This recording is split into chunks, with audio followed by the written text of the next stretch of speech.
کو تھوڑا سا سمجھانا چاہتا ہوں. مجھے وہ انگریزی کی اس طرح کی ٹرمینالوجیز تو نہیں آتی منہ ڈنگا نگا کر کے بولنے کی. میں آپ کو ایک سمپل انداز میں سمجھانا چاہتا ہوں کہ آپ کے جو اکنامکل کرائسس ہیں اس کی وجہ کیا ہے. سب سے پہلے تو آپ کو بتاتا ہوں جو قرضے ہم لوگوں نے لیے. آپ کا انٹرنیشنل اسلام آباد ایئرپورٹ گروی رکھوایا گیا ہے, آپ کو شاید نہ معلوم ہو. آپ کی نیشنل ہائی وے ساری گروی رکھوا دی گئی ہیں, آپ کو معلوم نہیں ہوگا. موٹر وے ہماری گروی رکھوائی گئی ہے, آپ کو معلوم نہیں ہوگا.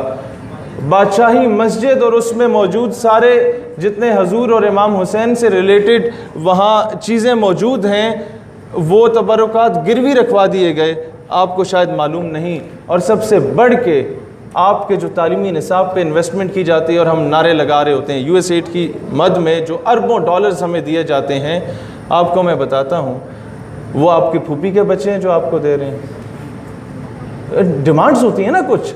میں آپ کو قرضہ دیتا ہوں تو آئی ایکسپیکٹ فرام یو کہ میرے جوتے بھی پالش کرو, میری گاڑی پہ بھی کپڑا لگاؤ. میں تمہیں لات ماروں تمہاری جرت نہیں ہونی چاہیے بات کرنے کی کیونکہ میں نے قرضہ دیا. میں تمہاری بیٹی کو اٹھا کے لے جاؤں عافیہ صدیقی کی صورت میں, تمہاری جرت نہیں ہونی چاہیے بات کرنے کی. میں تمہارے 2 بچوں کو قتل کر دوں ریمنڈ ڈیوس کی صورت میں, تمہاری جرت نہیں ہونی چاہیے بات کرنے کی. میں تمہارے بچے کو اسلام آباد کی سڑکوں میں اپنی گاڑی کے نیچے کچل ڈالوں کرنل جوزف کی صورت میں اور تم اسے سلوٹ مار کے نور خان ایئر بیس سے رات کی تاریکی میں واپس بھیج دو کیونکہ تم میرے مقروض ہو. اسی طرح اب اس کا حل کیا ہے؟ آج سے پہلے ایک مہم چلی تھی قرض اتارو ملک بچاؤ, تو ماں بہنوں بیٹیوں نے اپنے زیور دے دیے تھے, لوگوں نے اپنے پلاٹ دے دیے تھے, گھر دے دیے تھے, اور ہوا کیا کہ اس کا ریکارڈ مینٹین نہیں کیا گیا. کلرک سے لے کے وزیر اعظم تک سب نے وہ پیسہ کھایا. آج اسی وجہ سے چیف جسٹس منتے ترلے کرتا پھر رہا ہے اور اسے کوئی ٹکا نہیں دے رہا. ورنہ یہ ایک ڈیم بنانا, ایک پاکستانی قوم قربانیوں والی قوم ہے, اس کے لیے مشکل نہیں ہے. لیکن مسئلہ یہ کہ ٹرسٹ نہیں کر رہے یہ لوگ. ٹرسٹ مینٹین کریں. میں کہنا چاہوں گا شاید سخت بات ہو, پاکستان کی تمام پولیٹیکل پارٹیز اور ریلیجیس پارٹیز کو آن بورڈ لیا جائے اس بیس پہ کہ یہ معاملہ کسی ایک مکتبہ فکر کا نہیں ہے, کسی ایک صوبے یا کسی ایک پولیٹیکل پارٹی کا نہیں ہے. پاکستان کو سٹیبلائز کرنے کے لیے ہم سب کو ایک ہونا ہوگا. اب ایک کڑوا گھونٹ بھریں خان صاحب اور سب کو آن بورڈ لیں. یہ ہمارے آنے والی نسلوں کے مستقبل کی بات ہے. اور دوسری بات, یہ کب ہم لوگ صحیح معنوں میں یہ کشمیر کا کیس لڑیں گے یا فلسطین کی آواز اٹھائیں گے؟ ہم نہیں اٹھا سکتے. ہم تو اپنی بیٹی کی آواز نہیں اٹھا سکتے.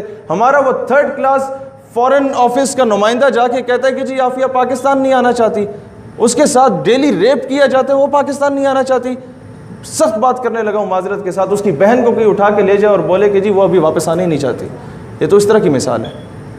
تو خدا را یہ جب جا کے بھیک مانگو گے نا, جب کشکول پھیلاؤ گے, تو کبھی بھی آپ کی ماں بہن بیٹی کی عزت نہیں ہوگی. پھر پنڈ کا جو چودھری ہے وہ کبھی بھی بیٹی اٹھا کے لے کے جا سکتا ہے. اب لیڈرشپ پہ بات آتی ہے. میرے بھائیوں اور بہنوں, ہم اس دن ایک کامیاب اور خود مختار قوم بن سکیں گے جو یہ مانگے تانگے کی 2 روٹیاں ہم لوگ کھاتے ہیں اس کو مسترد کریں گے اور حق حلال کی آدھی روٹی پہ گزارا کرنا شروع کر دیں گے. اور غیرت کیا چیز ہوتی ہے؟ آج اٹ از ویری انفارچونیٹ, آپ نے دیکھا ہوگا نا کہ جتنے یوتھ سمٹس ہوتے ہیں سرینا میں, میریٹ میں, پی سی میں آپ لوگوں کے سامنے بات کروں, اور میں نے شاید 1-2 جگہوں پہ بات کی ہو کیونکہ آپ سارے یوتھ ایکٹیوسٹ ہیں, آپ کو بلایا جاتا ہے. جب برما میں ہماری بہن کے تکے بوٹیاں بنائی جاتی ہیں, انہیں برہنہ کر کے اس کی ویڈیوز کو وائرل کیا جاتا ہے, آپ لوگوں کی نظر سے گزری ہوں گی.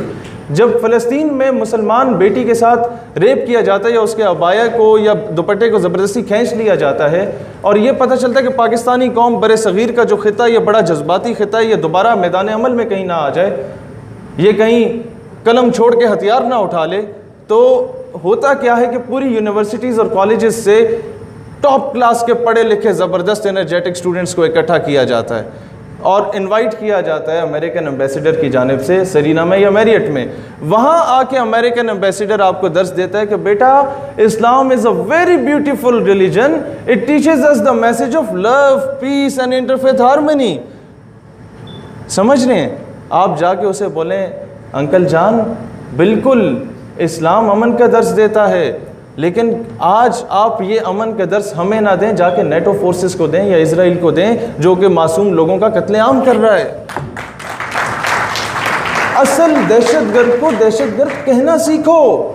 میں فیصلہ آباد میں امریکن ڈپلومیٹ آئی تھی, میں اس کے سامنے اپنا رونا رو رہا تھا, بتا رہا تھا آپ نے کہاں کہاں ظلم کیا. وہ اپریشیٹ کر رہی, وہ کہتی آپ بالکل سچ باتیں کر رہے ہیں. ہوتا کیا ہے کہ اسے تکلیف نہیں ہوتی, ساتھ بیٹھا ہوا ایک اور آفیسر ہوتا ہے, اسے آگ لگ جاتی ہے, آپ جی ایکسٹریمزم کو پرووک کر رہے ہیں. ہم شاہ سے زیادہ شاہ کے وفادار بنے ہوئے ہیں. مسئلہ یہ ہے ہم مفت کی غلامی کیے جا رہے ہیں. یہاں وہ لوگ بیٹھے ہیں جو اس سمٹ میں تھے. ہوتا کیا ہے کہ خدارا غیروں کی غلامی کرنا چھوڑو. آپ کے پاس اپنی بہت اچھی ثقافت ہے.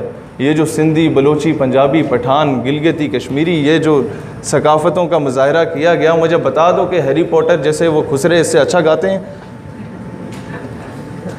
یا ان کی ثقافت اس سے زیادہ اچھی ہے؟ آپ کی زبردست ثقافت ہے, آپ کی ٹریڈیشنز ہیں, آپ لوگ غیرت مند ہیں. وومن امپاورمنٹ پہ بات کی جاتی ہے, خواتین کے حقوق پہ بات کی جاتی ہے, اور مثالیں دی جاتی ہیں جی وہ ڈونلڈ ٹرمپ صاحب کی.